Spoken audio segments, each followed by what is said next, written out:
Did he call me dreadful, Susanna? No, he didn't. No. I don't know who wrote that. It's very mischievous, because actually I think what he said was that you were hard done by with the jive.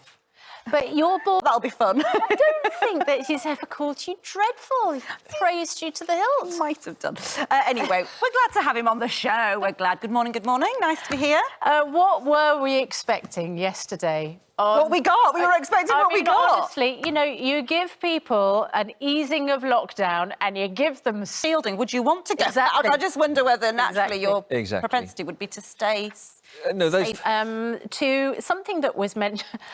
Sometimes I don't mention this, but the interview that Harry and Meghan did with Oprah Winfrey... I don't understand your reticence.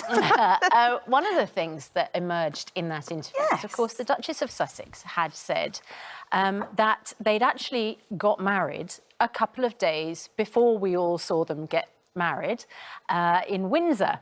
Let's just have a listen to the words that she used. Just agree. Well, Harry seems to agree. He doesn't also, you know, he's just like, yes, just the three of us.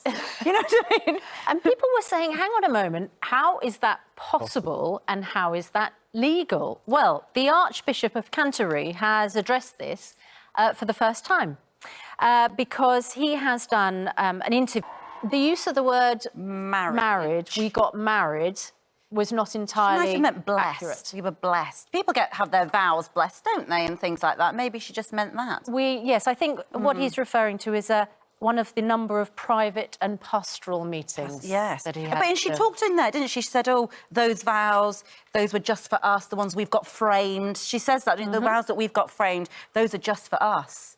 So they clearly had some sort of ceremony, but it wasn't a legal ceremony. No. And the problem for her, of course, now is that with all the furore that followed it and all the ricochets out, which we've felt... But the Archbishop of Canterbury says, when you saw the wedding happen, he got into a bit of hot water, didn't he? Well, it's interesting that, I mean, it's interesting he would have that done. he felt the need to respond to it. You know, he was obviously questioned quite a lot by whatever reason he was doing this interview. Yeah, absolutely right. So that clears that up. Well, for now. Yes. Famous last words. 6:46 still to come. The Shadow Foreign Secretary Lisa Nandy joins us next. You're watching Good Morning Britain on ITV. Yes, either through natural...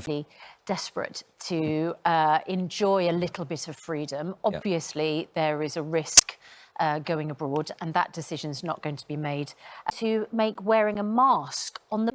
If the risk outside is so low, is a mask outside? That's right. Anyone over 6, there you go. It's going to be a very sensitive situation. For instance, France, not on our red list, way worse than ours. It's going to be very, you know, for people wanting to go on holiday. I can feel the desks vibrate. But shielding is coming to an end. Now, Germany's shifting position on the AstraZeneca jab. One of them was a nurse. A nurse. I don't think that she'd previously... Well, she may have done. Did she offer you a nice drink? Choice. You didn't get a choice. 4 hours later. Yes, I got a dose.